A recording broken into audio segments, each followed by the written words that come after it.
बोले झूठा खेल है सच्चा होई। ये जो भक्ति का खेल है अगर झूठ से भी प्रारंभ हो जाए तो बहुत अच्छी बात है। झूठा खेल है सच्चा होई और सच्चा खेल है बिरला कोई।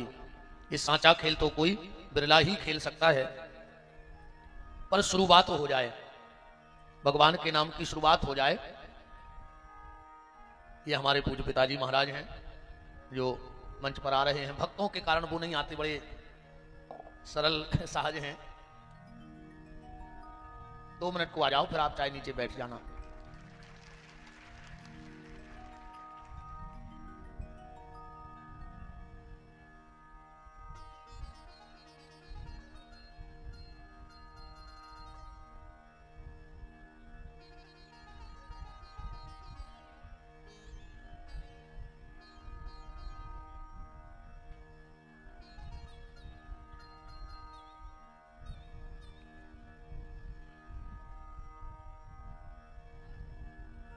राम,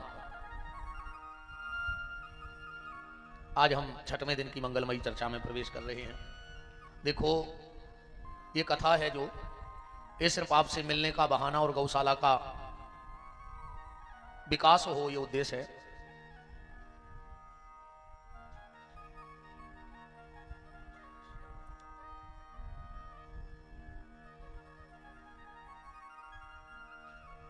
जाया भज्जा हमारी डुकर गया।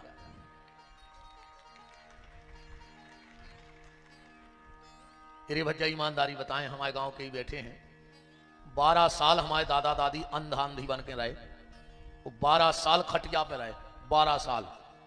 पर हमारी डुकरिया ने इतनी सेवा करी, इतनी सेवा करी है। 12 साल बहुत बड़ी बात होती है कि 12 साल 700 सड़कों, यहां कहने में भी अटपटा लग रहा है।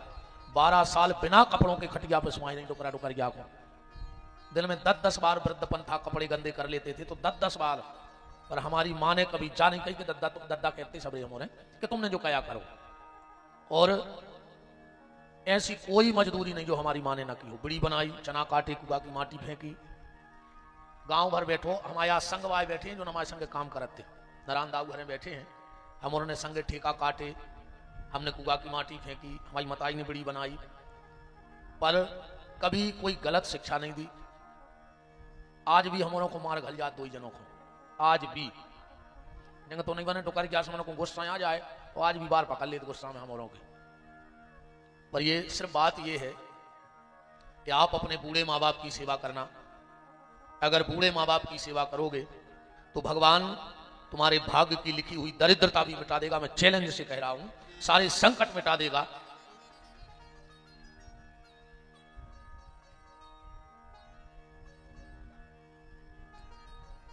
जा तपस्या आए रे बच्चा। जाया हम 2 ही भाइयों में तो बैठा रहे हैं डुकर गया हमारी।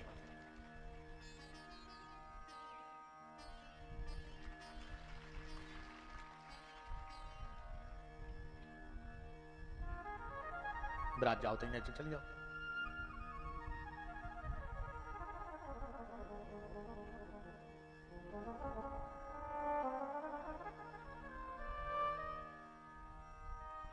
हम आवाज बड़ो सौभाग्य है, हमारी माँ भी बैठी, हमारा मामा भी बैठो है। खड़ी तो हो जाता ना। ये हमारे मामा जी हैं, इतना ही बैठा देते।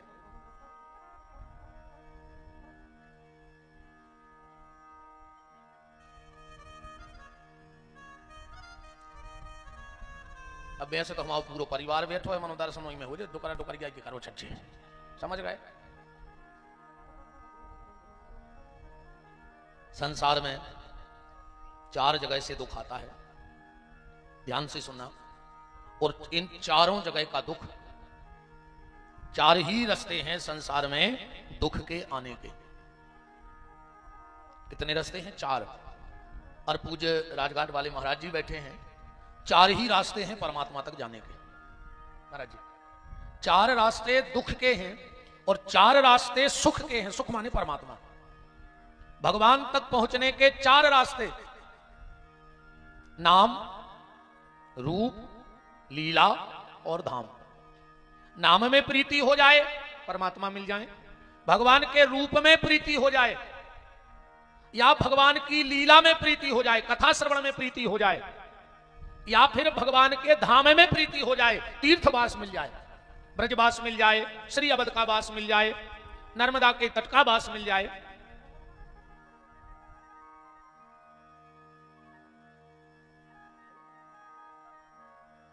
मिल रहा भाई गुरु जी?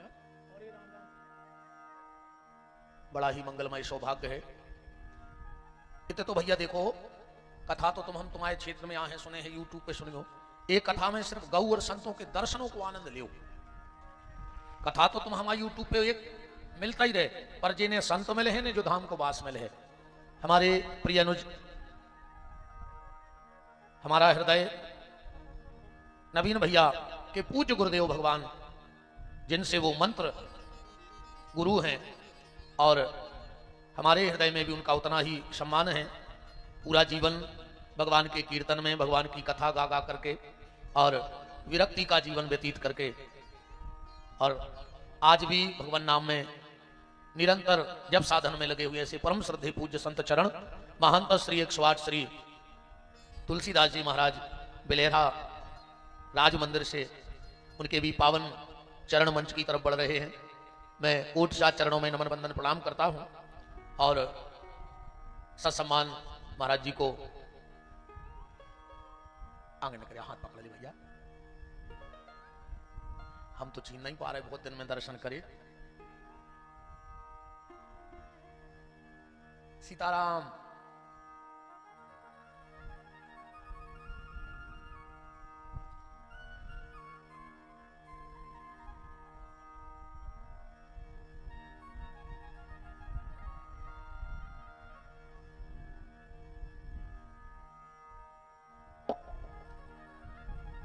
इस कथा में सिर्फ एक ही चीज विशेष है, संत दर्शन।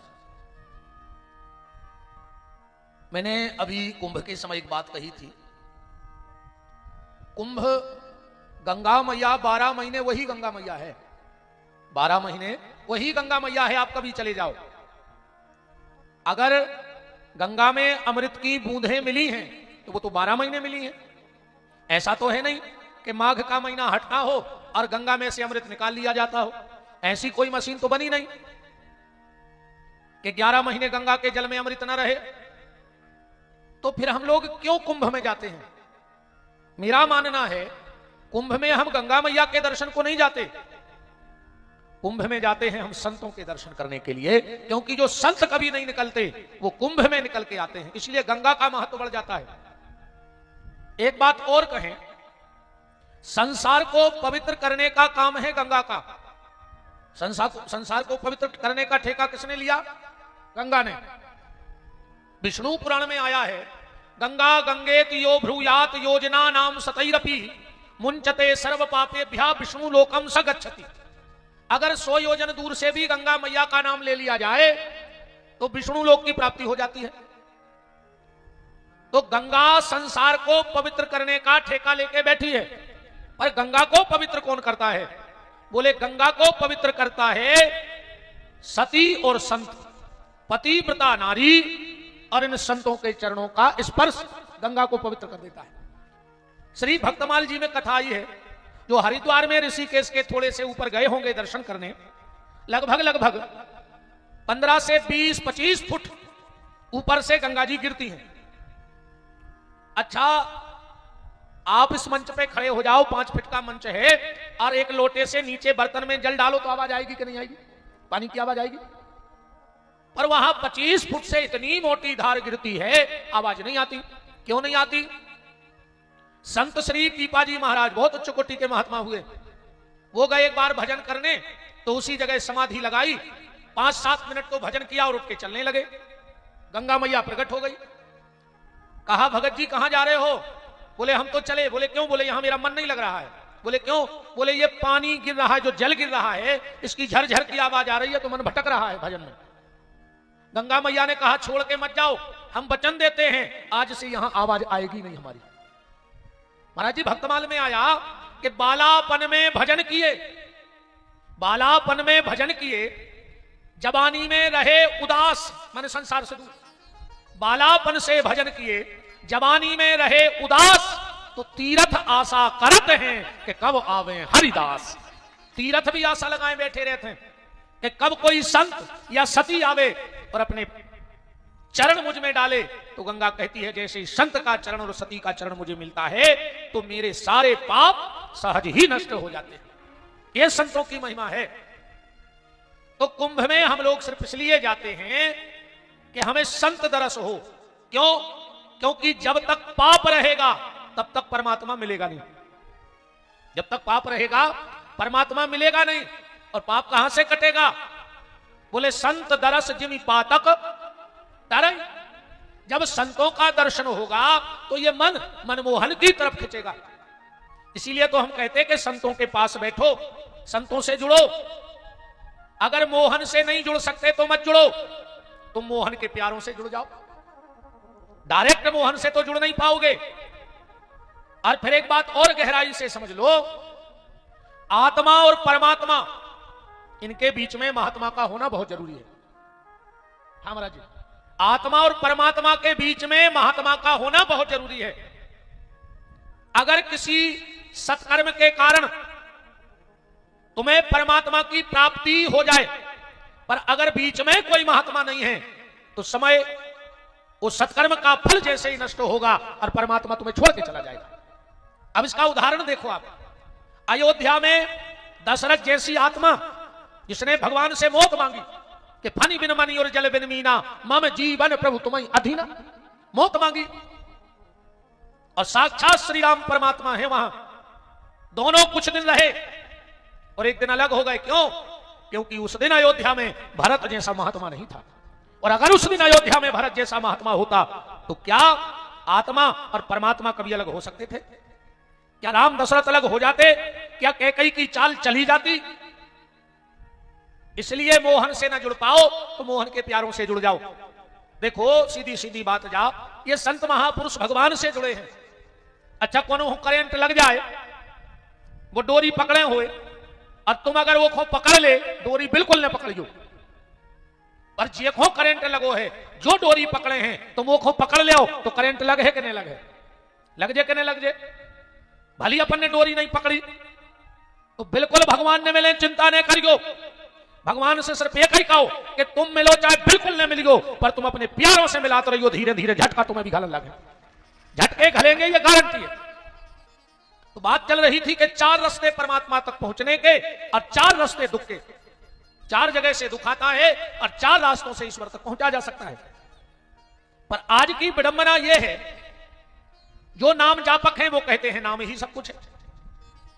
जो धाम के वासी हैं वो कहते धाम ही में सब कुछ है। जो कथा के रसिक हैं वो कहते कथा के अलावा सब झूठा है। जो रूप के चिंतक हैं, जो चिंतन करते हैं, वो कहते नहीं ध्यान में ही सब कुछ है।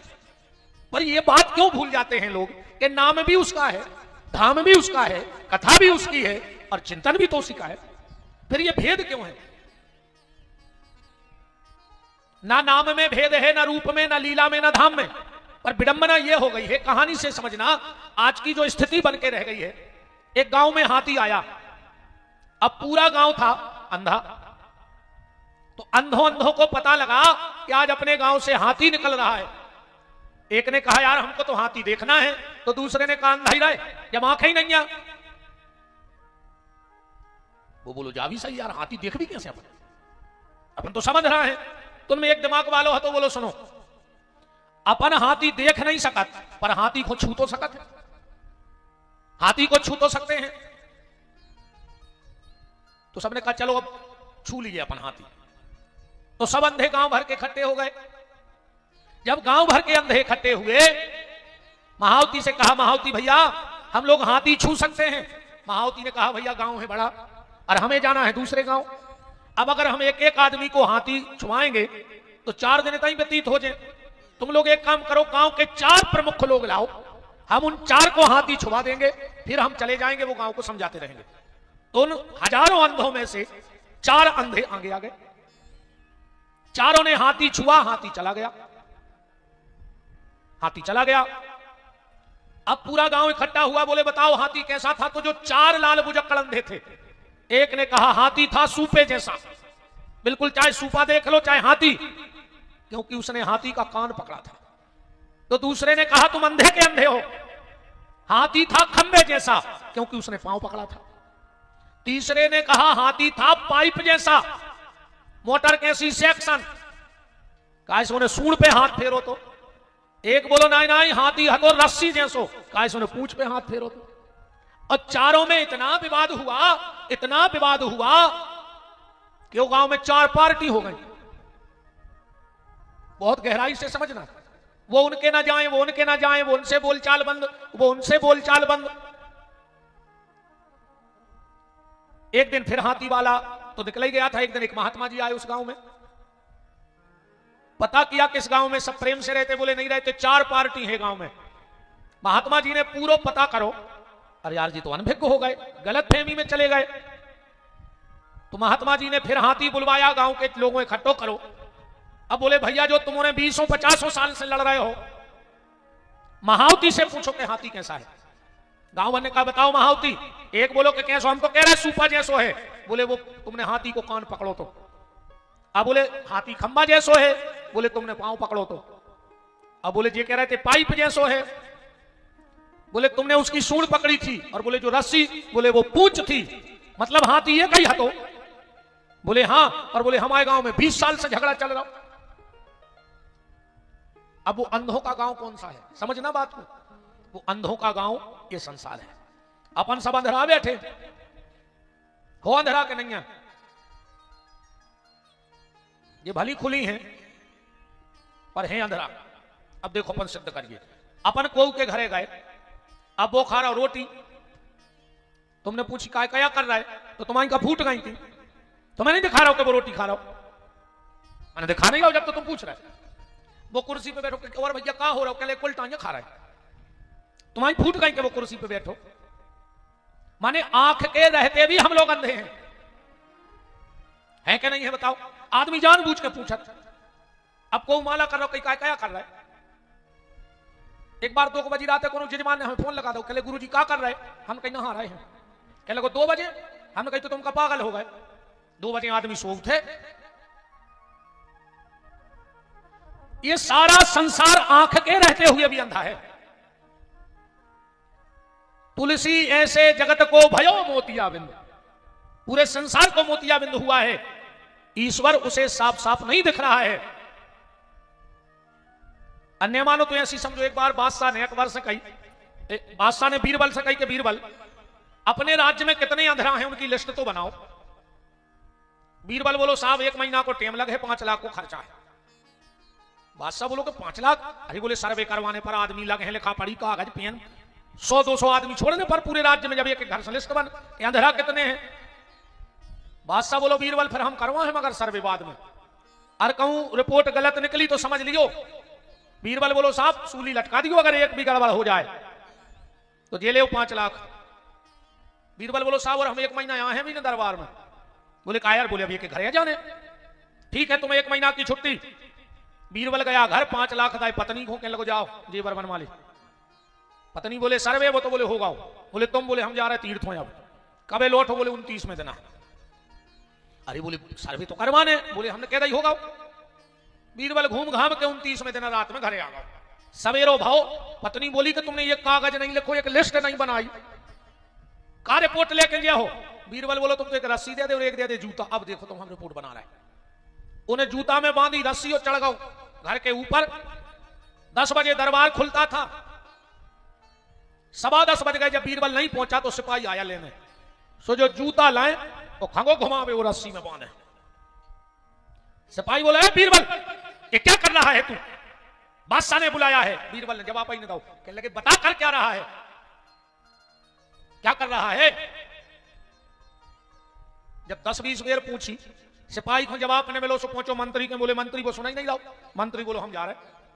मंत्री गया, क्यों रे बीरबल क्या कर रहा है, वो तो जूता चन्ना में लगो। मोही ने बोले, मंत्री बोला कि तुझे बादशाह ने बहुत सिर चढ़ा रखा है,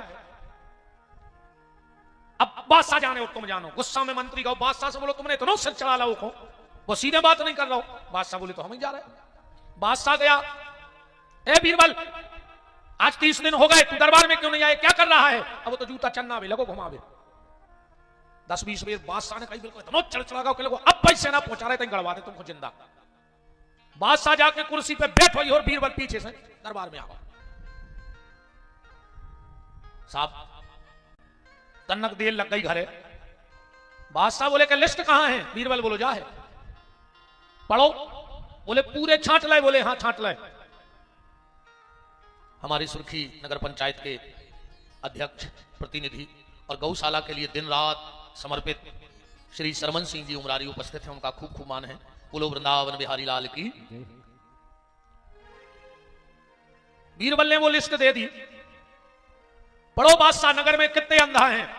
जब बादशाह ने लिस्ट पढ़ी तो सबसे ऊपर लिखो तो बादशाह, नीचे लिखो तो मंत्री और वो के नीचे सिपाही। बीरबल बोलो साहब पूरे राज्य में 3 अंधेरा हैं। बादशाह बोलो अंधेरा? हम लोग कैसे अंधे हुए? बीरबल बोलो तुम्हारी का फूट गई थी जब हम जूता में रस्सी बांधे घुमा रहे थे, तुम पूछ रहे थे क्या कर रहे थे, मैंने दिखा रहा हूं तो कि हम जूता घुमा रहे। भाई देख कर अनजान बनना। अब अभी तक खोल ले रे भैया, न वही अंधों के शहर में तुम्हारी गिनती हो रही है, अभी तक खोल ले आंखें। अच्छा एक बात बताओ, गैया बछिया जन्म लेत कितनी देर में आंखें खुल जाती? कितनी देर में आंखें खुलत दुबे जी? तुरंत। कुतिया के जब पिल्ला होते हैं कितने दिन में आंखें खुलत? बताओ वकील साहब। 4-5 दिन में। बेलज्जा के जब चिनुआ होते हैं क्या दिन में आंखें खुलत? 8 दिन में। मेरे बछेरों की तुरंत खुल गई, कुत्तों की 4 दिना में खुल गई, चिनुओं की 8 दिना में खुल गई, अपनी अवेनो नहीं खुल रही। आदमी की जाके तो बंद है नहीं जा। आदमी की जैसे कि तैसे ही मुची हैं, वो आज भी नहीं दिखा रहा हो कि अपना अच्छो और खराब का है। आज भी आदमी अपना अच्छा बुरा नहीं समझ रहा है।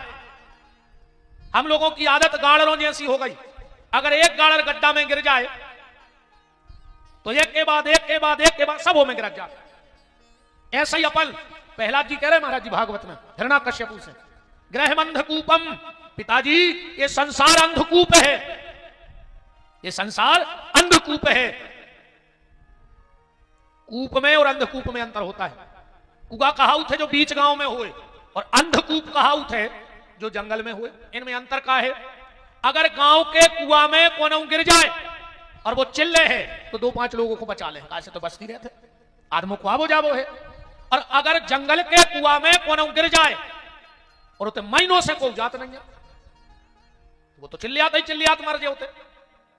तो ये संसार अंधकूप है। क्या है संसार? अंधकूप। अपनी जिंदगी आटो तेल नमक के चक्कर में लगी रही और वही चक्कर में बाल बच्चों को फंसा के अपना आगे निकल गए, उसी कुएं में पटक करके।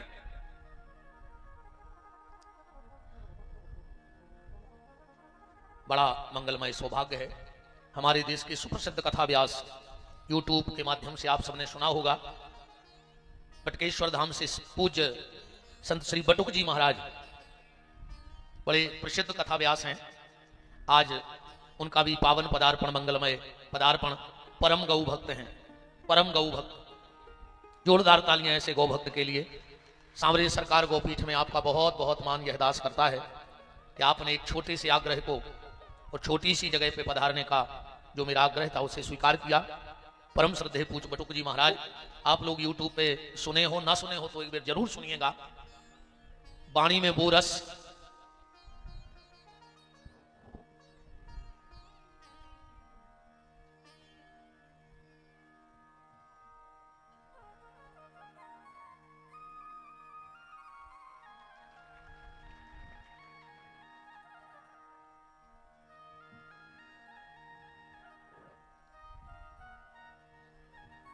जहां जहां संत चरण चली जाही तिन समान अमरावती नाही।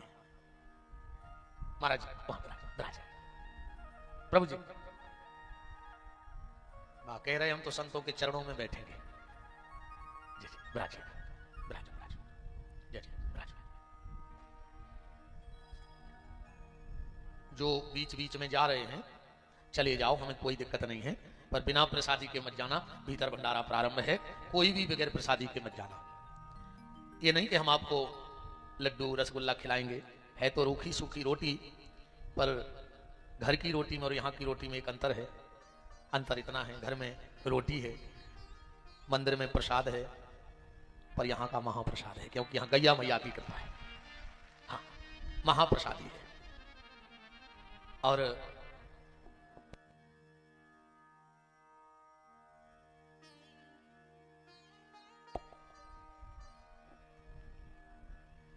वाह, हाँ, क्या मंगलमय। चित्रकूट धाम से भरत मिलाप मंदिर से कुछ भगत पधारे हैं, गुलाब सिंह जी पवार, राजपूत केंद्रीय अध्यक्ष और उनके साथी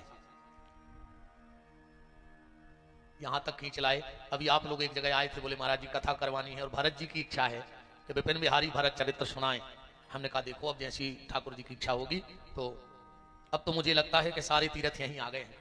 वृंदावन से भक्त आ गए, अयोध्या से भक्त आ गए, पूज्य महाराज जी सुखताल से बैठे हैं, चित्रकूट के भी भगत आ गए। बहुत बहुत मान आप सबका है। आपके हृदय में बैठ के मुझे लगता है कि भरत ही हमारी गौशाला पधारे हैं, भरत जी पधारे हैं चित्रकूट से। बोलो भरतलाल जी महाराज की, चित्रकूट धाम की। महाराज बहुत बहुत मान है आप सबका। सुर्खी की माटी भी धन्य हो गई है। सुर्खी की माटी को धन्य करने का कार्य पूरा श्रेय गोलोकवासी श्री डीलन सिंह जी के लिए जाता है। ना वो हमें जमीन दान में देते और ना ये यहां आनंद लुटता। पूरे मोठी परिवार को खूब हृदय से आशीर्वाद है। एक कुल में व्यक्ति ऐसा होता है कि पूरे कुल को उद्धार कर देता है, और कोई कोई एक कुल में ऐसा होता है कि पूरे कुल को डुबा देता है। एक व्यक्ति कुल में ऐसा जन्म ले लेता है कि कुल का उद्धार कर देता है। तो ऐसे ही मोठी परिवार के कुल के गौरव गोलोकवासी श्री डीलन सिंह जी ने खुद को तो धन्य किया, परिवार को तो धन्य किया, पर पूरी सुर्खी को धन्य कर दिया। ना वो हमें ये जमीन दान में देते और ना यहां पर ये आनंद लुटता। दादा श्री रामचरण जी बरकोटी, गोलोकवासी दादा श्री रामचरण जी, जो उस तरफ का आश्रम बना है, समधी समधी थे डीलन सिंह जी और दादा रामचरण जी। तो दोनों समधियों ने रामायण की चौपाई सार्थक कर दी कि समधी समधी, ये समधी हैं दोनों। एक में गौशाला है, एक में कथा चल रही है। तो क्या कुछ पुण्य प्रभाव रहा होगा इस जमीन का, कोई पूज्य संतों की तपोस्थली रही होगी, जो शेषकार ईश्वर ने इन संत ब्राह्मणों के चरणों की कृपा से हमारे दोनों कंधों पे, हमारे दो कंधे हैं, एक मेरा है एक नवीन भैया का है, दोनों कंधों पे रख दिया है। और आप सब ऐसा आशीर्वाद देना कि जो बोझ इस सुर्खी की मिट्टी ने कंधों पे रखा है, ये कंधे कभी झुके ना इस बोझ को उठाने में। बात चल रही थी अंधेरों की, अपनी बात पे आ जाइए। 4 रास्ते ईश्वर तक जाने के हैं, पर आज उन चारों में मतभेद हो गया। सब अपने अपने स्तर से अपने अपने को बड़ा बता रहे हैं। देखो, नाम रूप लीला और धाम है उसी परमात्मा के, पर हम अंधे बन करके और एक दूसरे की खींचातानी कर रहे हैं। जैसे गैया के 4 थन होते हैं और चारों थन से दूध निकलता है, चारों थन से दूध निकलता है। अब एक बर्तन में दूध निकाला जाए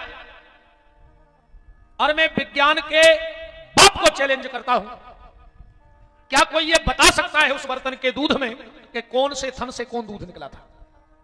बोलो, बता सकता है? अगर चारों थनों का दूध एक बर्तन में इकट्ठा करके बड़े से बड़े लैब में भेज दिया जाए और कह दिया जाए कि इसको अलग अलग करके बता दो, तो क्या ये संभव है? ऐसे ही नाम रूप लीला और धाम, ये चारों उसी परमात्मा के रस हैं। जिस रस में आप डूब जाओगे उसी में वो रास राशेश्वर परमात्मा प्राप्त हो जाएगा। तो ये 4 रास्ते परमात्मा के जाने के और 4 रास्ते दुख के। 4 रास्ते दुख के कौन से हैं? सबसे पहले शरीर से कष्ट आता है, शारीरिक कष्ट। दूसरा है संपत्ति का कष्ट, संपत्ति भी कष्ट देती है। ज्यादा धन इकट्ठा कर लोगे वो तुम्हें कष्टकारी हो जाएगा। आदमी हाय पैसा हाय पैसा हाय पैसा करता है, बहुत संपत्ति इकट्ठी कर लेता है। किसके लिए? अपने बच्चों के लिए। करता है कि नहीं करता? कि मेरे बच्चों को खूब सुख मिले, खूब सुख मिले। आइए, हमारे परम गौ भक्ताचार्य श्री अतुल प्रेम जी गोसरा गोधाम के संस्थापक और निरंतर सेवा में लगे हुए वो भी पधारे हैं। बहुत बहुत मान है राजीव का प्रभु जी। हम लोग सारे जीवन संपत्ति कमाते हैं, औलाद सुखी रहे, औलाद सुखी रहे, और तुम तो बेईमानी का धन इकट्ठा करते करते बेईमानी का धन इकट्ठा करते करते मर गए। और जिस औलाद के लिए तुमने संपत्ति इकट्ठी की थी, आज वही औलाद एक दूसरे का मुंह नहीं देख रही उस संपत्ति के लिए। भाई भाई में बैर है, क्यों? सिर्फ संपत्ति का झगड़ा है। कई परिवारों में अगर विवाद की कोई जड़ है तो वो संपत्ति है। ऐसी संपत्ति किस काम की? इससे अच्छा तो भगवान नमक रोटी दे, पर भाई भाई को बैठ के खाने का मौका दे दे। आज के बाद कोशिश करना कि राम का दिया तो तुम्हारे जेब में हो, राम का दिया तुम्हारे जेब में हो, पर हराम का कमाया तुम्हारे घर में ना हो, क्योंकि अगर हराम का होगा तो तुम्हारी औलाद एक दूसरे की दुश्मन बन जाएगी। इसलिए संपत्ति राम की दी हो, हराम की दी ना हो। हराम की संपत्ति, आदमी शुगर के डर से मीठा खाना बंद कर देता है, बीपी के डर से नमक का खाना बंद कर देता है, पर भगवान के डर से हराम का खाना बंद नहीं करता है। अगर शुगर के डर से मीठा बंद कर दिया है, बीपी के डर से नमक बंद कर दिया है, तो भगवान के डर से हराम का खाना भी बंद कर दो। सुख संपत्ति में नहीं है, पर अगर संपत्ति में सुख होता तो बड़े बड़े जो दिव्य महापुरुष हो चुके हैं, ये राजपाट को ठोकर मार के ये भगवा ओढ़ के माला न पकड़ते, अगर सुख संपत्ति में होता तो। बड़े बड़े राजकुमार, आप पढ़िएगा, इतिहास को पढ़िएगा, भक्तमाल को पढ़िएगा, बड़े बड़े राजा महाराजे, अरे मनु जैसे, जिनके यहां कोई कमी नहीं थी। क्या कमी थी? हो न विषय विराग, भवन बसत भा चौथपन, हृदय बहुत दुख लाग, जन्म गयो हरि भजन में।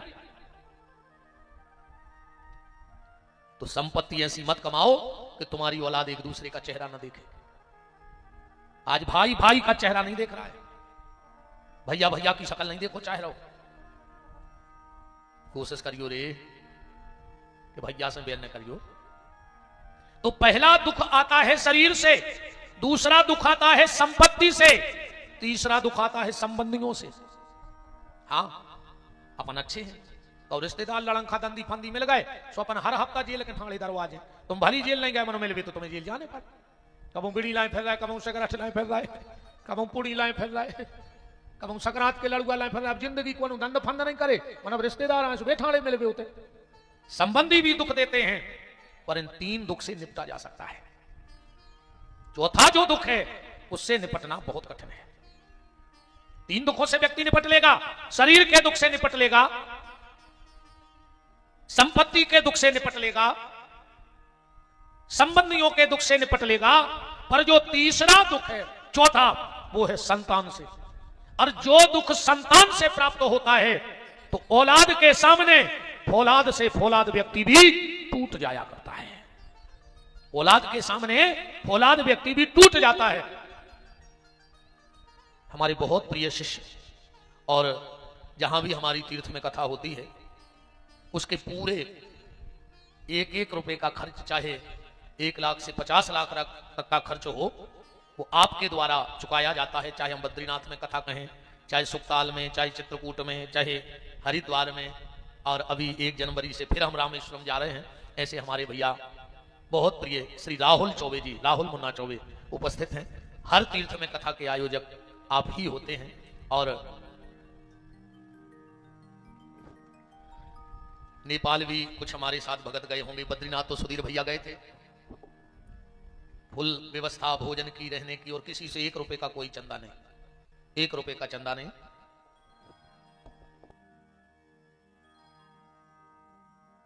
अब रंजारी भैया खिसका भी लगा, हमें खुद दिखा रहा हूं, क्या करें हम? ईमानदारी बताएं भैया, हमें तो तुम्हारे सब जानते ही, हम है पगला। अरे हम सोच न रहे थे कि इतनी भीड़ हो जाए। ईमानदारी है जो भैया तो मुझे डांट रहा हो, तो कह रहा हो तेरे भैया वो लगवा ले पंडाल। हमने कहीं कहूँ जुआई ने भरो, हमने कहीं कहूँ जुआई ने भरो, तो क्या हुई है राम बिराज। हम सही बताएं, हमने सोच ही नहीं थी रे भैया के इतने जने आ जाए हैं।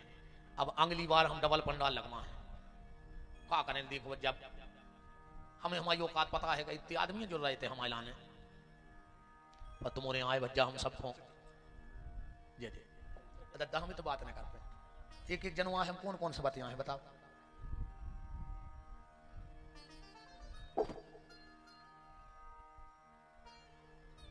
राम राजो आप और उतर के बिल्कुल हम एक एक आदमी से मिलत हैं।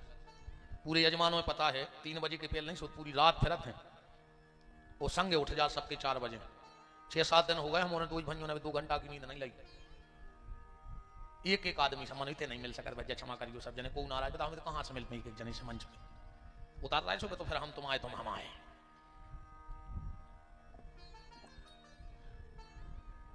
औलाद का दुख बड़ा कष्टकारी होता है। अब हम कथा के क्रम को पूरा करें। कल आप नंद महामहोत्सव में भगवान के जन्म की मंगलमयी चर्चा सुन रहे थे। 18 श्लोकों में श्री सुखदेव जी ने नंद उत्सव मनाया। नंदस्तुम आत्मज उत्पन्ने जाता अलहादो महामन आहूय विप्रवेद ज्ञान स्नाता सुचिलंकृता। और विराम कहां कर रहे हैं? नंदो महामनस्तिभ्यो बासो लंकार गोधनम सूत मांगत बंदिभ्यो तेनो विद्यापजीवना गोपाल गोकुल रक्षाया। कुछ ग्वालों को गोकुल की रक्षा में छोड़ करके और नंद बाबा टैक्स जमा करने गए। देखो, जनता का कर्तव्य है कि राजा को टैक्स जमा करे, ये जनता का कर्तव्य है टैक्स जमा करे।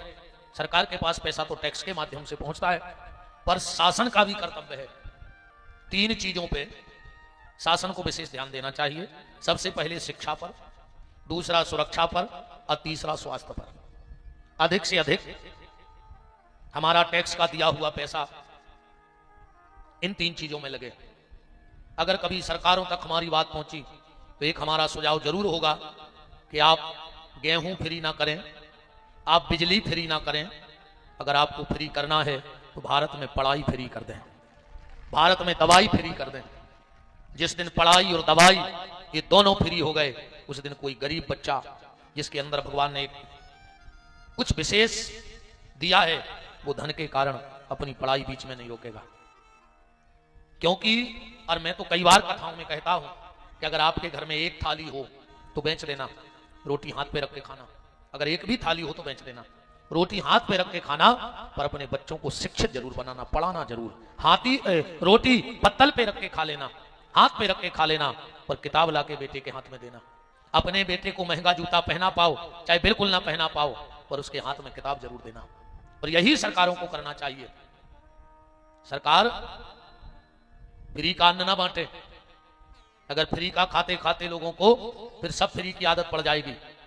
शिक्षा फ्री कर दो, दवाई फ्री कर दो, तो गरीब आदमी बीमारी से नहीं मरेगा। गरीब आदमी को दवाई की जरूरत है, पढ़ाई की जरूरत है।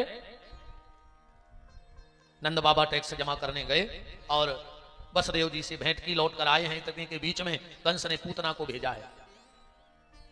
पूतना अहो बकीयम स्तन कालकूटम जिघान संज्ञाद अपपाद साधवी। भगवान का स्पर्श होते ही पूतना का उद्धार हो गया। इसके बाद शक्तासुर आया, तड़ावर्त आया, भगवान ने उसे परमधाम भेजा।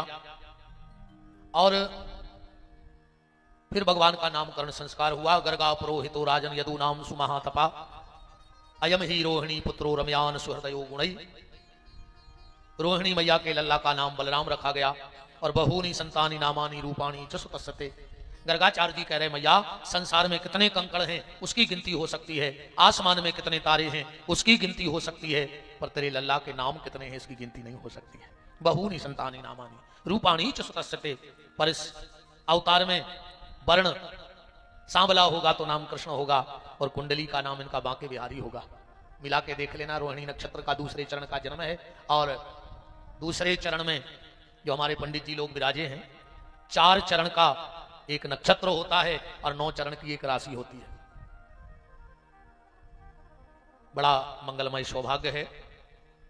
हमारे गौशाला की एक मजबूत धुरी, गौशाला के एक विशेष सहयोगी आदरणीय मालक जी श्री विनीत पटेरिया जी की पूज्य माता जी और उनकी गृह स्वामिनी भाभी जी, देवरी जनपद अध्यक्ष श्री अनीता विनीत पटेरिया जी उपस्थित हैं। माता जी को प्रणाम करता हूं।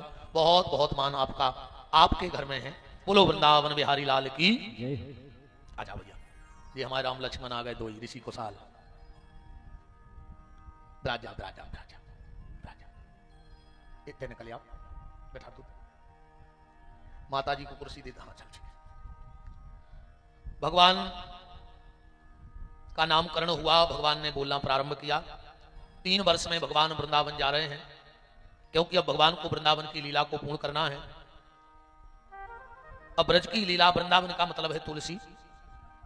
मैंने कल भी शायद निवेदन किया था कि गले में तुलसी का दाना, आंगन में तुलसी की क्यारी, आइए यादव जी, तुलसी की क्यारी और घर में तुलसीदास की रामायण, ये तीनों हो तो फिर कलयुग का प्रवेश उस परिवार में नहीं हो सकता है।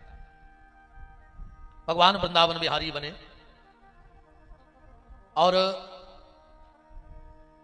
पहली लीला भगवान ने वहां जाकर माखन चोरी लीला की। जब भगवान ने चोरी की तो किसी ने रपट लिखवा दी। कौन से थाने में लिखवाई? भक्त के हृदय के थाने में रिपोर्ट लिखी गई। फैसला हाथ में आया। गोस्वामी तुलसीदास जी जज थे उस समय। तो जब उन्होंने पूरी फाइल पढ़ी तो बोले ठाकुर जी के प्रति केस लगा है कि ये चोरी करते हैं। बोले क्या चुराते हैं?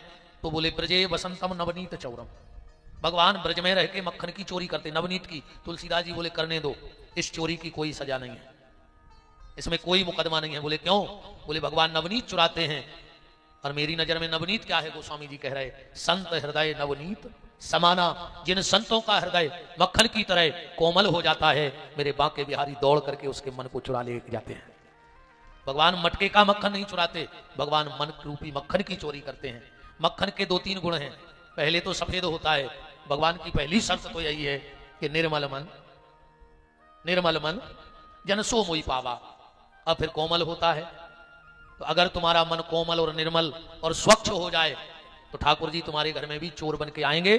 और एक तो उनका नाम ही है मनमोहन, जो किसी के भी मन को मोह ले वो मनमोहन है। भगवान ने माखन चोरी लीला को किया।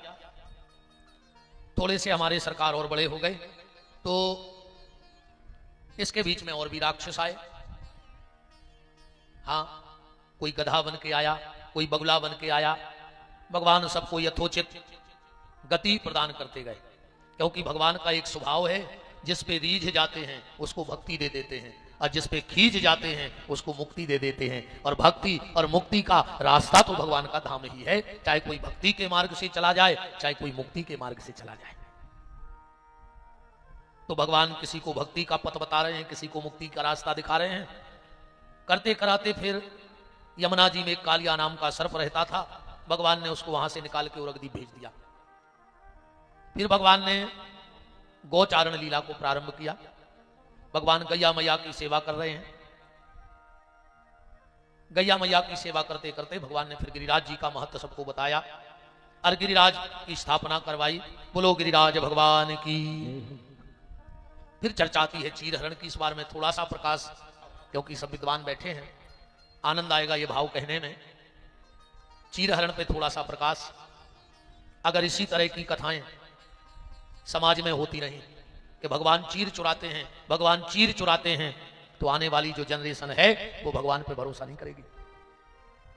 क्या क्या क्या पूजा करें हम भगवान की, जो महिलाओं के कपड़े ले लेके भाग जाए? ऐसे कृष्ण की पूजा हम क्यों करें? जबकि एक बात ध्यान से समझना, भगवान के स्वरूप सब एक है।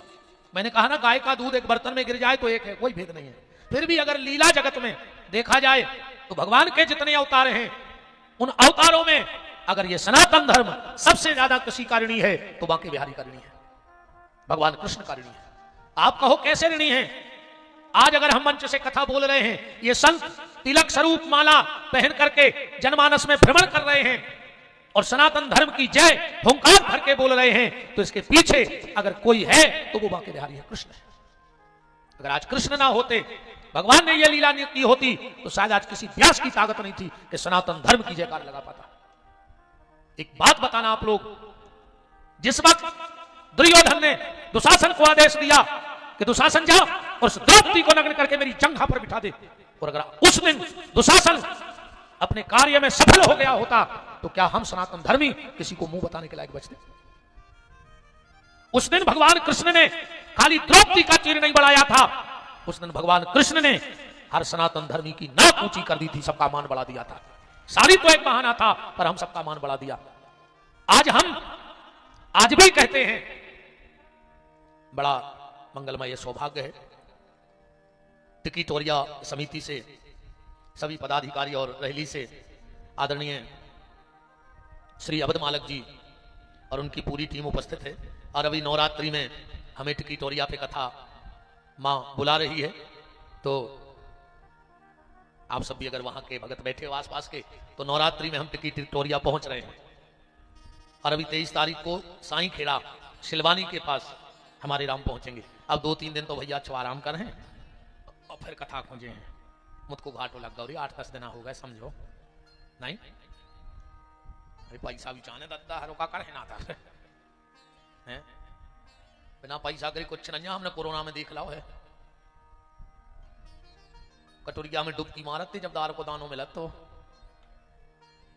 हाँ इसे हम आदरणीय अवध मालिक जी और उनकी पूरी टीम का बहुत बहुत मान है। बोलो वृंदावन बिहारी लाल की। बात चल रही थी कि यह सनातन धर्म भगवान का ऋणी है, कृष्ण का ऋणी है। उस दिन चीर ना बढ़ाया, हर सनातन धर्मी की नाक बढ़ा दी, नाक बढ़ाई है। तो ये चीर हरण की लीला है क्या? क्या वास्तव में भगवान चीर चुराते हैं? और क्या यह भगवान को शोभा देता है कि कोई गोपियां नहा रही उनके कपड़े लेके चले जाओ? बस आज इस बात को समझ लो कि चीर हरण है क्या? साधना में कामना का अवरोध ही चीर हरण की लीला है। साधना में कामना, क्योंकि जब यह जीव साधना के लिए बैठता है तो कामना उसे साधना करने नहीं देती है। कोई ना कोई कामना साधना से विचलित करती है। और बात को आज बिल्कुल पूर्ण रूप से इस बात को समझ के जाना। और एक और निवेदन आपसे करूं, कभी भी अगर भगवान की कोई लीला तुम्हें समझ में न आए, कोई कथा, कोई चौपाई, कोई श्लोक, कोई संतों का सिद्धांत अगर तुम्हें समझ में न आए तो उसका अर्थ का अनर्थ मत कर देना। क्योंकि कई बार हम लोग अर्थ का अनर्थ कर बैठते हैं। भगवान की कोई लीला गलत नहीं है, किसी पुराण में गलत नहीं लिखा है। अभी एक चौपाई पे बड़ा विवाद हुआ था, आप सब बैठे हैं, कथा व्यास हैं। ढोल गमार सूत्र पशुनारी सकल ताड़ना के अधिकारी। तो वो कोई नेताजी थे, नाम तो हम भूल गए, वो याद हो तो बोल देते। और ज्यादा ऐसे आदमों के नाम याद रखने की जरूरत भी नहीं अपन। ऐसे लोगों को भूले जाओ चाहिए, समाज को भुला दो चाहिए। ऐसे लोगों को जो धर्म का विरोध करे उसे भुला दो। जब तुम भुला दोगे वो अपने आप तिल मिला के बिन पानी की मछली जैसा मिट जाएगा।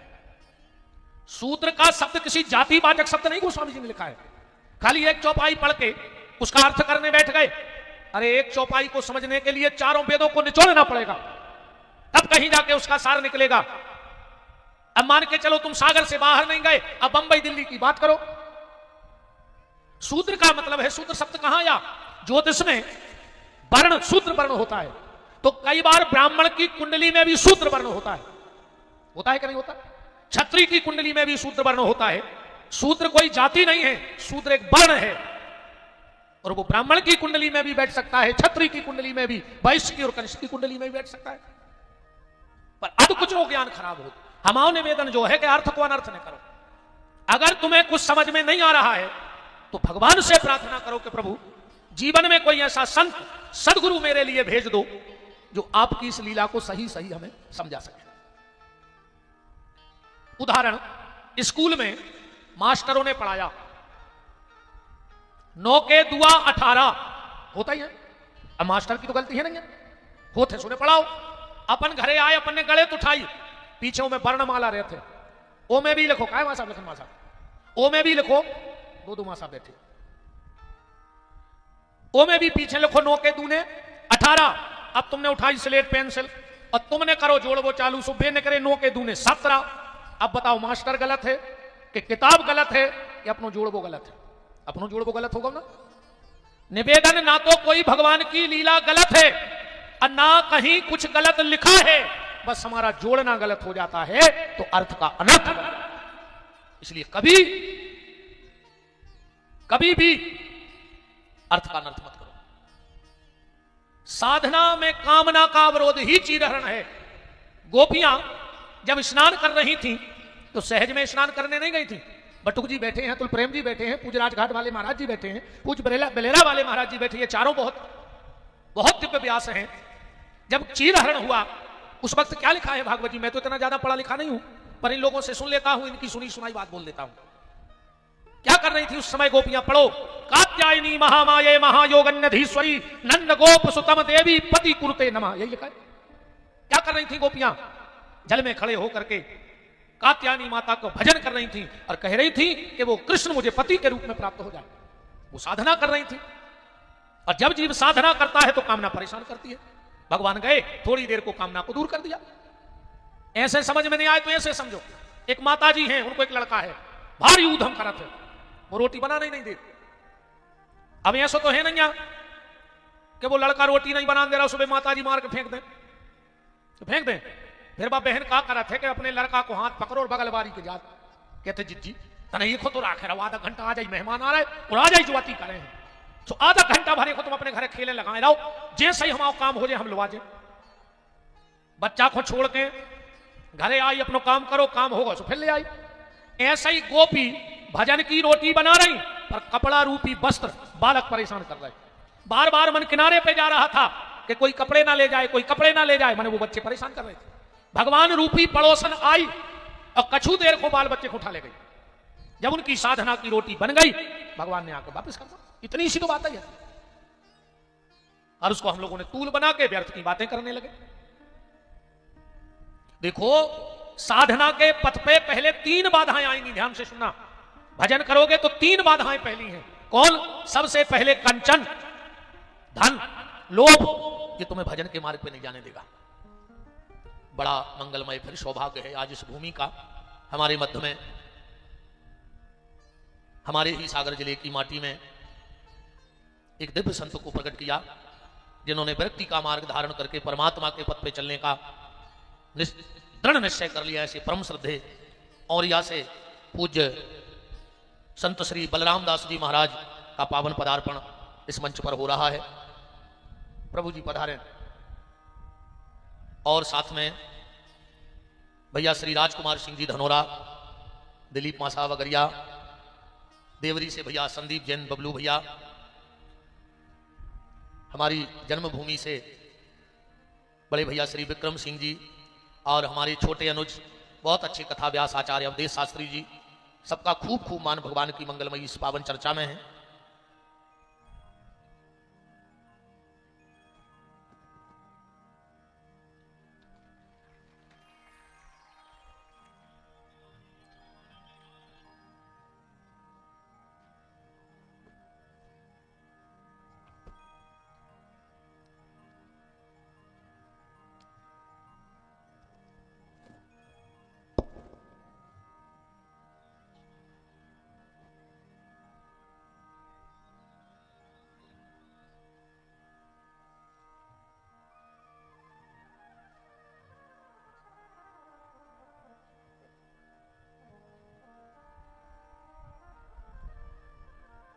राम कौराम, सबका बहुत बहुत मान है, पूज्य संतों के चरणों में प्रणाम है। और विक्रम भैया तक हमारी अगर आवाज जा रही हो तो वहां भंडारे की जो आप व्यवस्था देख रहे हैं उसको चालू रखें, कोई भी यहां से भूखा ना जाए। विक्रम भैया और उनकी पूरी टीम से प्रार्थना है कि हाथ जोड़ जोड़ के हम भोजन कराएं,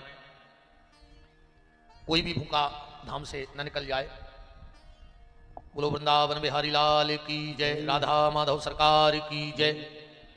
बात चल रही थी, बस थोड़ी सी चर्चा और आपसे 5-7 मिनट की करेंगे। साधना में 3 बाधाएं आती हैं। सबसे पहले है कंचन धन, उसके बाद है कामनी। इन 2 चीजों को सहज में जीता जा सकता है। धन को भी जीता जा सकता है, काम वासनाओं को भी जीता जा सकता है, पर जो तीसरी बाधा भजन की है वो है कीर्ति। कीर्ति माने सम्मान। सम्मान हर व्यक्ति को चाहिए, और जहां सम्मान होता है वहां भगवान नहीं होता। जोरदार तालियों से स्वागत हमारे बहुत स्नेही भैया जित्तू खले बादल, उनकी पूरी टीम, और साई जित्तू भैया भी आ गए। हाँ, जित्तू भैया भी आ गए हैं गौ माता की सेवा में अपनी हाजिरी लगाने के लिए। उनकी पूरी टीम का बहुत बहुत धन्यवाद है, साधुवाद है। तो जहां सम्मान होता है वहां भगवान नहीं होता है। अब इसका उदाहरण देखो, हम लोगों के नाम के आगे, अब विशेषकर हमारे नाम के आगे तो भयंकर लंबी डिग्री चलन लगी। परम पूज्य राष्ट्रीय संत महंत श्री 108 गौपीठाधीश्वर श्रद्धे पूज्य श्री विपिन बिहारी दास जी महाराज एक एक अड़चाने किलो हमारा नाव लिख दे। इतने से लिखो तो तेनो लिखो, जी तनो लंबो नाव लिखो जान लगो। और अब तन्नक तो रुक जा, गौ पूरी काफी में गुदवावे हम। भगवान कहूं नहीं दिखा रहे, पर एक भगत ऐसे हैं भगवान के, सबने कही पहले श्रीमान लिखियो, और उन्होंने कही कहूं तुमने श्रीमान लिखो तो हम बताए हैं तुम्हें। बोले काय? बोले लिख नहीं हो तो हमारे पीछे मान लिख दे, हनुमान। और इतने श्रीमान, इतने आगे ठोको श्रीमान, आज तक नहीं मिल रहा है भगवान, और उनके पीछे है मान हनुमान। तुम कहूं हनुमान को बैठा दे, 10-5 साल में उतरे राम आगे आके बैठे जे गारंटी। जिसने मान को पीछे किया है उसके आगे भगवान बैठ जाते हैं, और जिसने मान को आगे किया है उसको भगवान कभी नहीं मिलते। तो 3 बाधाएं तो यहां से भी निकला जा सकता है, कंचन से, कामनी से, कीर्ति से। और जब तुम कीर्ति को जीत लोगे, सम्मान को जीत लोगे, तो इसके बाद फिर कठिन परीक्षा होगी, फिर PhD कैसे हुई है भक्ति की। हनुमान जी ने मान को पीछे किया और भक्ति की तलाश में कूद पड़ी लंका में। जब वहां गए, माता के सामने खड़े हुए, तो माता ने कही अब PhD करो तुम, मान तो तुम जीते आए, पर अपने तो एक कहावत है, आप और सब जानत हुई हो, हमने कोशिश करी है कि बुंदेलखंड की हर कहावत की तह तक जाएं, हर कहावत को पकड़ें, कहां से बनी जा। पर आज नहीं, आज तो एक कहा, बाकी हमारी सब कथाओं में कि बंद मुट्ठी लाख की खुल गई तो खाक की, कहावत पे भी हमने शोध किया, सांची का मुंह से पूरी ढूंढ मारी मैंने जहां से जैसी मिली।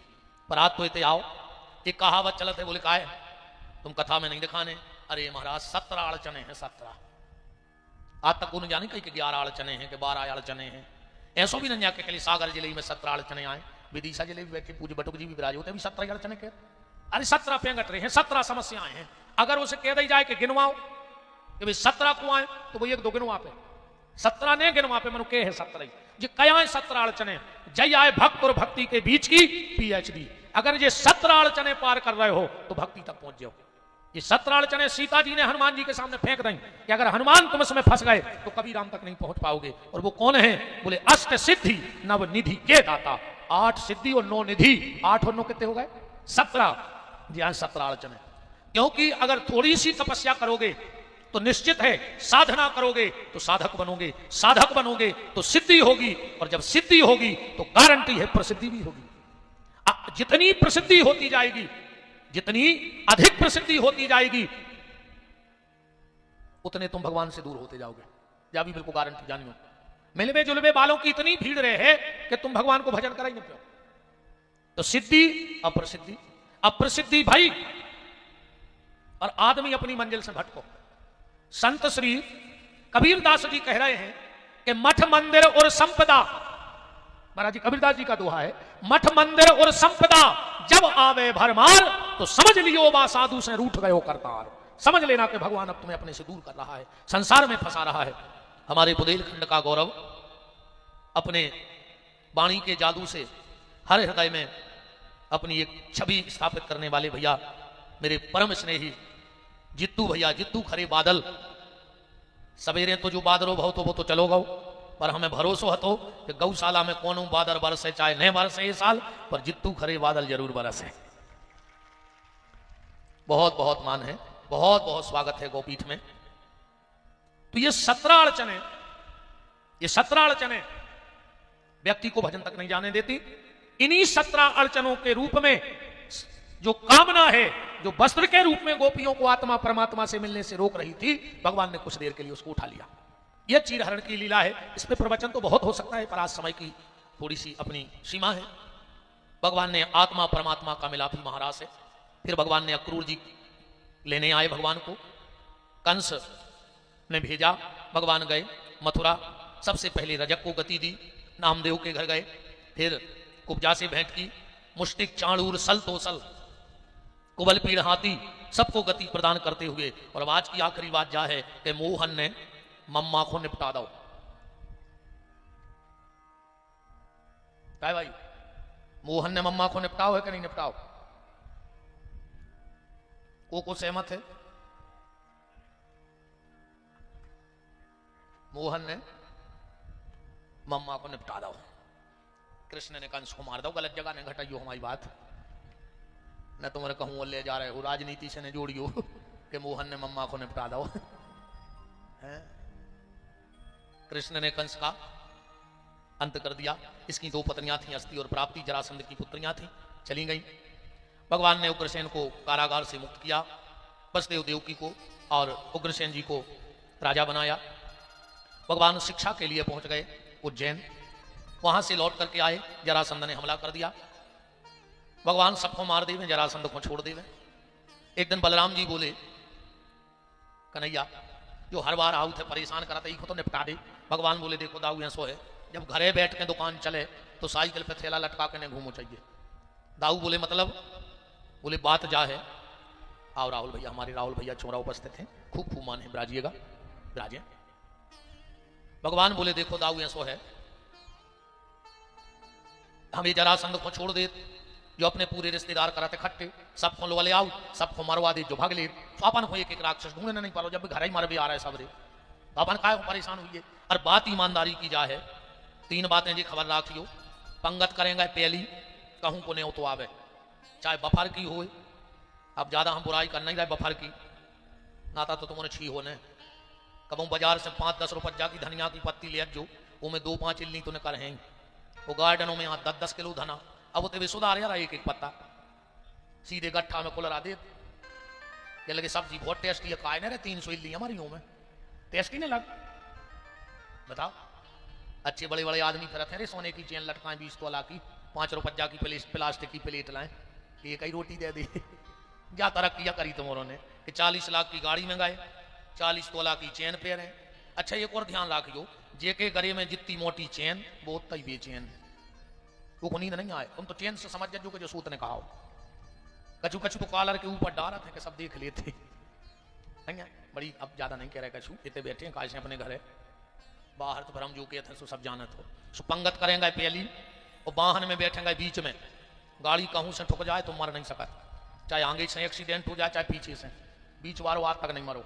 हम तो जितो लंबो सफर करा सो बीच की सीट पे बैठा, हम इन्होंने से जुड़ के गुरु जी आगे हम कहते हमें नींद आते रे, अपन तो बीच की सीट पे जाते हैं।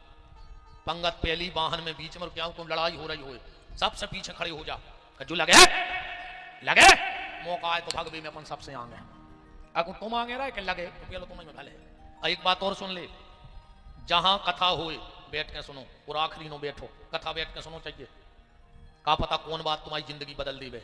और कहूं कहूं जिंदाबाद जिंदाबाद हो रहा हो सभा, कितना VIP कुर्सी डरी हो बैठियो ने भूल के, का पता कभी लाठी चार्ज हो जाए, अगर तुम्हारी कुर्सी में गोली भी दे सुना डंडो छुल जाए। इस भाषण सुनेगा नेताजी हर के खड़े होकर, मौका आए तो बमक गया पाए।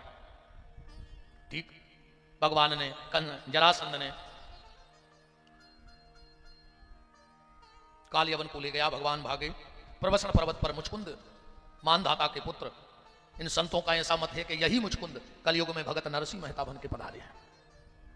क्योंकि भगवान ने जब कालियवन को नष्ट करवाया तो मुचकुंद ने हाथ जोड़ के कहा, भगवान मुझे भजन करना है आपका। भगवान बोले, बस यही तो जीव गलती करता है, जब भजन का समय था तो तुमने ब्रह्मा से सोने का वरदान मांग लिया, और अब मरने का समय आया तो भजन का समय मांग रहे हो।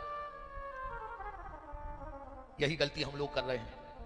जब शरीर में दम था तो हमने धन कमाने में दम नहीं लिया, और गति ऐसी भाई कि पैसा कमावे में शरीर नहीं देखो, और आखिरी में शरीर बचावे में पैसा नहीं देखो। सुने शरीर ही हाथे रहो ने पैसा ही हाथे रहो, हाँ सुलाई सुन, जैसो कमाऊं सही चलोगा, है ना। और दो जनों से बुराई कबम करियो ने, एक भगवान से और एक डॉक्टर से। अगर भगवान रूठ है तो डॉक्टर के पहुंचा दे, अगर डॉक्टर रूठ गाओ जनगा तुम्हारी करने लगे कि भगवान के पहुंचा दे। ठाकुर जी ने मुचकुंद को वरदान दिया कि तुम नरसिंह भगत बनकर के कलयुग में खूब भजन करोगे। और भगत नरसिंह मेहता को भगवान ने राग केदार दिया था। जब नरसिंह भगत राग केदार गाते थे तो भगवान सामने प्रकट हो जाते थे, दर्शन दो घनश्याम नाथ मोरी अखियां प्यासी रे। इसके बाद विदर्भ देश के राजा भीष्मक की बिटिया रुक्मणी का पत्र आया, श्रुत्वा गुण भवन सुंदरम शृणु बताम। और ऐसी मान्यता है शास्त्रों की कि भगवान बांके बिहारी की जो पहली ससुराल है वो दमोह जिला के कुंडलपुर में, कुंडलपुर से यहीं से हरण हुआ था। हाँ, और दमोह अपने संभाग में आता है तो फिर अपन भी भगवान के सारे या बैठे सब अपने संभाग में ससुराल है। महाराज जी एक बार देखो, एक आप सब विद्वान हैं, भगवान के जितने अवतार हुए वो उत्तर भारत में हुए, और जितने भगवान के भक्त हुए, भगवत प्राप्त भक्त, वो दक्षिण भारत में ज्यादा संतों का जन्म है। दक्षिण भारत में संतों का जन्म हुआ, उत्तर भारत में भगवान का जन्म हुआ। अब मध्य भारत वाले क्या करें, हम लोग क्या करें मध्य प्रदेश वाले? यहां तो ना भक्तों का जन्म हुआ ज्यादा, ना भगवान का जन्म हुआ, पर मध्य भारत वाले भी पीछे नहीं है। उत्तर भारत में भगवान ने जन्म तो लिया, पर मध्य भारत ने विपत्ति के समय राम का चित्रकूट में संग दिया। हम विपत्ति में संग देने वाले हैं मध्य भारत वाले, मध्य प्रदेश वाले। हमने 12 साल ठाकुर जी की सेवा की है। और वकील साहब बैठे पलिया जी, आज भी नियम है, अगर कोनो घर में, कोनो मकान में, कोनो दुकान में अगर आदमी 12 साल रह ले किराए के, तो कानूनन वो उको हो जात के नहीं हो जात। अगर 12 साल के नाव को बिल आ जाए, वो नगर निगम की पर्ची जमा करत रहे, दुकान पे कब्जा ठोक दे। तो राम जी भी तो 12.5 साल चित्रकूट में रहे हैं, तो राम जी कहते हैं हम अभी कब्जा है मध्य प्रदेश में, मध्य प्रदेश भी मेरा घर है, चित्रकूट मेरा घर है। दूसरा विवाह भगवान का जामवंती जी के साथ हुआ, तीसरा विवाह भगवान का सत्यभामा जी, और चौथा विवाह ठाकुर जी का कालिंदी यमुना के साथ, और 5वां विवाह लक्ष्मणा, फिर भद्रा, सेव्या, ऐसे 8 विवाह भगवान। नग्नजिता भौमासुर नाम का एक दैत्य था, वो 16,100 कन्याएं कैद किए था, भगवान ने जाके उसे मारा और भगवान के विवाह हो रहे थे। एक बात है, जितू भैया को देखने लग रहा हो एक बुंदेली पुट छोड़ दें, हम गात कम है, हमें आत भी नहीं गावो ज्यादा, उन्हें लग रहा हो कि अभी एक पुट तो छोड़ ही दें। अगर दमोह से हमारी बहन रुक्मणी ने भगवान को चिट्ठी लिखी हुई है, तो जीवन तो विद्वान है जी, संस्कृत की भाषा में सुनाऊ थे। श्रुत्वा गुण भवन सुंदरम सुनवताम ते, हे कन्हैया, जब से मैंने आपके रूप, आपके स्वभाव की चर्चा सुनी, मन ही मन आपको पति मान चुकी हूँ। पर अगर विपिन बिहारी तो बैठ के चिट्ठी लिखवाऊ तो बुंदेलखंडी में लिखवाऊ। बुंदेलखंडी की भाषा काल को हो, अच्छा रुक्मणी ने कल्पना करो कि तुमसे लगी है लगनिया, अरे तुमसे लगी है लगनिया, मोए बना ले दुल्हनिया। तुमसे लगी है लगनिया, मोहे बना ले दुल्हनिया। तुमसे लगी है लगनिया, मोए बना ले दुल्हनिया। तुमसे लगी है लगनिया, मोहे बना ले दुल्हनिया। बना ले श्याम बना ले दुल्हनिया। बना ले श्याम बना ले दुल्हनिया। बना ले श्याम बना ले दुल्हनिया। बना ले श्याम बना ले दुल्हनिया। तुमसे लगी है लगनिया, तुमसे लगी है लगनिया, मोए बना ले दुल्हनिया। तुमसे लगी है लगनिया, मोहे बना ले।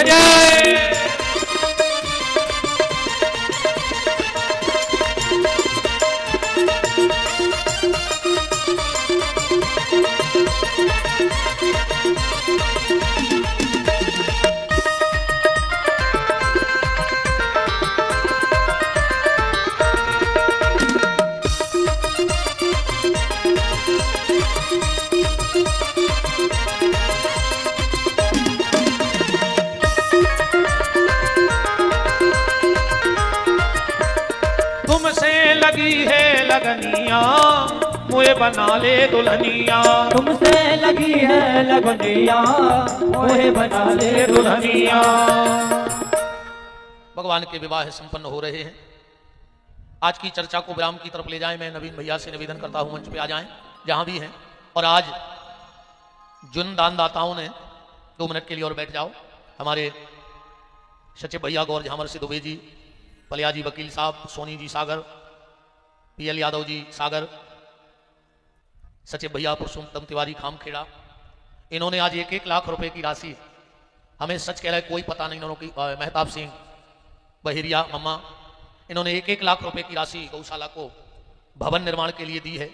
मैं आप सबकी राशि मिलाकर जो बिल्डिंग बन रही है इसको ऊपर डबल करवा दूंगा। हम 2 दिन से सोच रहे थे कहां से जुगाड़ बने, मन भगवान बनवा दी थे। तो आप सबको मैं हृदय से धन्यवाद देता हूं, साधुवाद देता हूं। और जो भी आप दान दे रहे हैं, आप सबको पता है कि आपका 1-1 रुपया इस गौपीठ के निर्माण में, इस गौपीठ के और तरक्की के रास्ते खुलें, गौ माता को और ज्यादा से ज्यादा रहने की जगह रहे। नीचे रख दो, कच्छ में रख दे, नीचे रख दो, जगह से खुली रहे। मैं पीछे रख दूंगी तो बोलते रहे, पीछे रखवा दे भैया, उनसे माइक से बोलते रहियो। बहुत बहुत धन्यवाद है आप सबके। माता पिता के सत्कर्मों को हम लोग तो मर जाएंगे, पर अब आप अपनी पीढ़ी का नाम अमर करके जा रहे हो। जब कभी हमारे नाती पोते यहाँ आएंगे तो कहेंगे कि हमारे बाबा ने, दादा ने, परदादा ने इस गौशाला में एक ऐसा कमरा बनवाया था जिसमें भगत आके रुकते थे, वृद्ध आके रुकेंगे, संत रुकेंगे। रही बात धन की, तो धन वही सार्थक है जो धन हो जाए। ऐसा धन किसी काम का नहीं है जो हम छोड़ करके मर जाएं। एक व्यक्ति ने मुझसे एक बात प्रश्न किया था कि महाराज जी यहाँ से कुछ ले जाने का उपाय है? मैंने कहा मेरे पास तो है कि जिसके पास ना हो वो ना हो। बोले बताओ। हमने कहा यहाँ से ले जाने का एक ही उपाय है, यहाँ पर दे जाना ही यहाँ से ले जाने के बराबर है। जो यहाँ दे के जाता है समझ लेना उतना ही तुम लेके जा रहे हो। हाँ देखो, मुंह से खाओगे कुछ देर में वो विष्ठा बन जाएगा, गंदगी। तुम कितनी कीमती चीज खा लो पर उसकी स्थिति तो गंदगी चीज बननी है। मुंह से जो धन का उपयोग करोगे वो गंदी चीज बनेगा, और जो हाथ से अगर उछाल दोगे तो भगवान की बंदगी बन जाएगा। इसमें कोई संशय नहीं है। यहां दे जाना ही यहां से ले जाने के बराबर है। आप सबके सहयोग से हम दोनों भाई दिन रात मिलकर के, हम उसी दिन से कह रहे हैं हम आपका एक अन्न का दाना नहीं खाते। पूरे यजमानों को पता है कि सुबह शाम हमारा टिफिन आता है दोनों भाइयों का। रात में तो आप झूठ मानोगे 12 बजे कोई भगत जी शाम को टिफिन रख गए, उन्होंने बीच में ही निपटा दो। सत्येंद्र से पूछना 11 बजे जी हमसे बोले भैया आंखों से नहीं दिखा रहा हूँ, पहल कछू खा ली फिर तुम्हें जो करने सुबह तुम्हें चलो। जब उन्हें भीतर गए रिसू थैला में कहीं 4-5 भी खा रखे धरी। हमने कहा मेरे को भोजन कहाँ गाओ, अब कहीं खा ला हुई है। 12 बजे हम लोगों ने एक जगह से भोजन मंगवाया। अब सो तो नींद ही नहीं लग रही थी रे 12 बजे रात में। फिर भी सबने कहा कि महाराज जी ते रोटी मंगा ले चावल। हमने कहा जब हम कसम खाएं बब्बा की कि अन्न को दानो ने खाएं गौशाला को तो कैसे खा लें। और आज यही आप सबका आशीर्वाद है कि जंगल में मंगल है। ऐसे व्यस्ततम समय में मुझे खुद पता नहीं कितने जिलों के लोग हैं, और जिले तो अब छोड़ दे, यहाँ कोटा के लोग बैठे हैं, यहाँ गुजरात के लोग बैठे, यूपी के लोग बैठे हैं, महाराष्ट्र के लोग बैठे हैं, कितने प्रदेशों के लोग बैठे हैं यहाँ पे। जिले तो छोड़ दो, ये आप सबका प्रेम और स्नेह है। और जितने भी लोगों ने आज कमरा दान के लिए कहा, मैं बिल्कुल, आप अगली बार आओगे तो आपको जो बिल्डिंग यहाँ बन रही है उसकी डबल मिलेगी, हनुमान जी का मंदिर बना मिलेगा। हम तो साल भर भीख मांगते हैं, अभी मैं जी जो कछु का उसको कहता रहूँ। और बस हमें आप सबको हमारी जावी प्रतिज्ञा पता है, हमारी बिटिया भी बैठी है, हमारे मम्मी पापा बैठे हैं, हमारी बहू बैठी है, सब बैठे हैं। हमें सिर्फ मोड़ी के ब्याह नो गदे कहा है, नर्मदा में संकल्प है। हमें कहा चाहिए सबसे आने बैठे, हमारी पत्नी भी बैठी, हम 2 ही जनों को संकल्प है कि जो अंदर अपन मोड़ी के पांव धोले भी। फिर बचे 3 मोड़ी मोड़ा, 4 हैं हमारे लगा, 1 को कन्यादान कर लें और 3 सौंपे इनको कि तुम जानो तुम्हारी राम लीला जाने। 3 तुम, 1 मोड़ी बहाल की है, सबों को अभी हो नहीं सकता, फिर हमें बहुत टाइम लग जाए। 1 मोड़ी के हम चरण धो के पीला, 1 के तुम पी लियो। उस दिन के बाद हम आप सबके सामने धाम पे घोषणा कर रहे हैं, संतों के चरणों में घोषणा करके कहते हैं, उस दिन के बाद हम कथा तो करेंगे, पर जहां कथा करने जाएंगे, जिस जिले में, जिस प्रदेश में, जिस गांव में, और जो भी वहां मंच पे आरती चढ़ोतरी आएगी, वो मंच से उसी गांव के लोगों को दे देंगे कि मेरे इस पैसे से गांव में 1-2 गरीब बेटियों को ब्याह कर दियो, और जो दक्षिणा तुम हमें दे रहे हो बकवन गौशाला में दे आओ, जहां तुम्हारी श्रद्धा हुए। हम दोनों पति पत्नी ने कसम खाई है नर्मदा में खड़े होके कि जिस दिन फिर कथा का 1 रुपया मंच से उठा लें या किसी से दक्षिणा ले लें, माई नर्मदा हमारे गले में कीड़े पाड़े, हमें ऐसी सजा देवे कि ऐसी प्रतिज्ञा करवे कि पहले पूज्य सौजना धाम से परम श्रद्धेय पूज्य महंत श्री दद्दा जी महाराज का पावन पदार्पण हुआ है। कोटि साह चरणों में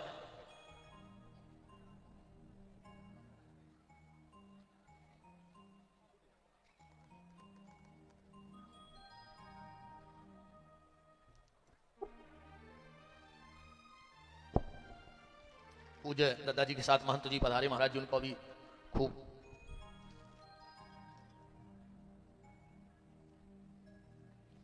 मुझे किसी प्रकार धन की कोई आवश्यकता नहीं है। जिसके गांव में कथा करूंगा सिर्फ उससे रोटी खाएंगे, तुम हमें रोटी खिलाना और जहां हमें जाना है वहां छोड़ देना, फिर जहां जाना वहां का आगे का यजमान चाहे। मैं ईमानदारी से अपनी जिंदगी जैन मुनि की तरह जीना चाहता हूं, पर मैंने इतना भजन नहीं किया है, मेरी इतनी तपस्या नहीं है कि मैं ये वस्त्र उतार के फेंक दूं, क्योंकि ये बहुत बड़ी तपस्या की बात है। पर अगर मैं बाहर का पट ना फेंक पाया तो भीतर का कपट तो निकाल के फेंक ही दूंगा। भीतर से जैन मुनि बन के जिंदगी जीना चाहता हूं। जब प्राण निकले मेरे पास मेरा 1 रुपया ना हो, मेरे भगत मुझे जहां चाहें, अब आज भी जावी सुन ले, हमें कहूं न ले जाइयो, हमें तक क्या गौशाला में बार दियो, सुन लियो जो को बचे रहो, जाने सब में कोई दिक्कत ना, हमें इतने क्या आऊं, तुम तुम्हारे जहां बिल्कुल जगह खराब हुई, कैसे हमें गौशाला बिना जी नहीं सकता। हम आप सब कुछ छूते हैं, मथुरा वृंदावन काशी मथुरा गंगा अमरनाथ सब हम तो गौशाला, हम कहूं नहीं जाने ने, हम कोनो तीरथ की सो के आए जबरदस्ती को के संग भली खींच के चले जाए, हमारी इच्छा नहीं हो कहूं जाएगी, हम तो 2 मिनट मिली हमें सुलत गौशाला चले जाए, क्योंकि हमारे सब कछु तीरथ हमारे गैया मैया के चरणों में है। यहाँ बेटियों का विवाह होने लगा, एक छोटा सा वृद्धाश्रम का निर्माण सदधारा पे पुराने पुल पे करवा रहे हैं, उनमें अभी 8-10 वृद्ध रहते भी है, सोच रहे तनक वो बढ़ जाए और जा व्यवस्थित हो जाए। कोशिश तो हमारी जाए कि हम गौशाला को भी ठीक इनको कर दें, ले आए हैं मंगा हम, और भैया तुम जानो हमें तो अपने सिर्फ गरीब मोड़ियों को ब्याह हमारी कथा से हुए और गौशालाएं चलें, बस हम कुछ इकट्ठो नहीं करने। ऐसे हैं हम दो ही भैया भिखारी हैं, मांगत हैं, हर कथा में मांगत। आदमी कहते भी तो पागल हो गए, पैसा ही मांगत रहे, हम मांगत हैं, हम पागल हैं, दो ही भैया। और पर जो विश्वास दिला रहे, जो ना तुम तो नवीन की कथा बंद हो जाए चाहे विपिन की, समझ लियो कि इन दो ही ने गौशाला कोई रुपया खा लो, हनुमान जी की गत कर दी हो, कहूँ को नहीं छोड़ो। जो कथा चल रही है, जो तो हमारों ने गद्दारी ने करी कहा गौशाला से, काय समाज से क्या वो है बब्बा से कि ये कन्न को दानो तुम आप खाली में गौशाला के, हमें जो ना जरूरत पर हम कोई भज्जा आज तुम्हारे घर कि हमारे पिसी दे दिया, आज हमारे घर के मोड़ी मोड़ा भूखी सूर है, मैंने के हैं अपनी, फिर गौशाला को नाव ने ले, और जहाँ गौशाला को नाव लग जाए है वो तैयार है। मैं सभी जो आज, हाँ हमारे सुधीर भैया, इन्होंने भी अपने पूज्य पिताजी की पुण्य स्मृति में 1 लाख रुपए की राशि, उसी में हम पूरे 5 6 मानों की राशि इकट्ठी करके, और हमारी इच्छा तो जाहे कि तुम उन्हें इकट्ठो कर ले और तुम्हें ऊपर को बनवा ले, हम बिल्कुल फ्री रहे। हनुमान जी के मंदिर का निर्माण अगली साल आपको मिलेगा। आप जहां जहां से भी पधारे हैं, हमारा रोम रोम आपका ऋणी है।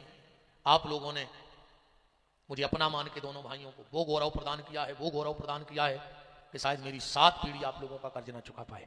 इतना प्रेम स्नेह मिला है।